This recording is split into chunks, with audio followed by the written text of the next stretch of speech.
வையும் வாழ்க வளமுடன். அனைவருக்கும் வணக்கம். டியர் ஃப்ரெண்ட்ஸ், இன்றைக்கி நம்மளுடைய ஃபார்மசி இன்ஃபர்மேஷனில் நம்ம டிஸ்கஸ் பண்ண டாபிக் என்ன அப்படின்னா, ஒரு டிஎம்இ நோட்டிஃபிகேஷன் தான். List of candidates not eligible and not able to download hall ticket for entrance examination of PG paramedical degree courses MPharm and MPhil clinical psychology 2024-2025 session இன்றைக்கி டேட்டில் கொடுத்துருக்குறாங்க. So அதில் வந்து ஹால் டிக்கெட் யாருக்கெல்லாம் download பண்ண முடியல, hall ticket வந்து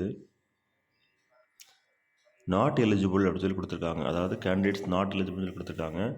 so நம்ம டாக்குமெண்ட்ஸ் ஏதாவது அப்லோட் பண்ணுறதுல மிஸ்டேக்ஸ் இருந்திருக்கலாம், இல்லை வேறு ஏதாவது இஷ்யூஸ் இருந்திருக்கலாம், அதனால் கூட இப்படி சொல்லியிருந்திருக்கலாம்.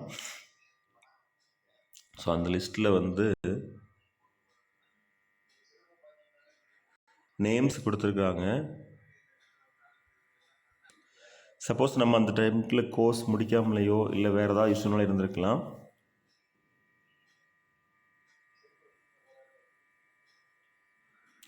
ஸோ அதனால் வந்து எந்த ஒரு ஒரியும் பண்ணாமல் அப்கமிங் செஷனில் நம்ம வரக்கூடிய ரயில்வே ஃபார்மசிஸ்ட் எக்ஸாமினேஷனோ இல்லை ஜிப்மர் எக்ஸாமினேஷனோ இல்லை நம்மளுடைய ஃபார்மசி ப்ரொஃபஷனில் உள்ள மற்ற எந்த காம்படிட்டிவ் எக்ஸாமினேஷன் இருந்தாலும் சரி, இல்லை ஹையர் ஸ்டடீஸ்க்கு போகக்கூடிய எக்ஸாமினேஷன் இருந்தாலும் சரி, யூஜிசி சிஎஸ்ஐஆர் நெட் அந்த மாதிரி எக்ஸாமினேஷன் இருந்தாலும் சரி, அந்த எக்ஸாமினேஷன் மூலமாக எழுதி proper documents proper details upload பண்ணுறது மூலமாக நம்மளுடைய எலிஜிபிலிட்டியை வந்து நம்ம ஸ்ட்ரென்தன் பண்ணிக்கணும்.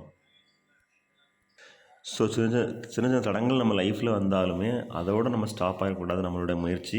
அதுக்கடுத்து ஃபர்தராக நம்ம வந்து நம்மளுடைய முயற்சியை கண்டினியூ பண்ணி நம்ம அதுக்கு மேலே லைஃப்பில் முன்னேறணும் அப்படிங்கிறது தான் இந்த ஒரு மோட்டிவேஷனான இன்ஃபர்மேஷன். ஓகே ஃப்ரெண்ட்ஸ், எக்ஸாமினேஷன் எழுதக்கூடிய நண்பர்கள் அனைவருக்கும் மனமார்ந்த வாழ்த்துக்கள். Best wishes for all success. வாழ்க வையகம், வாழ்க வளமுடன். நன்றி.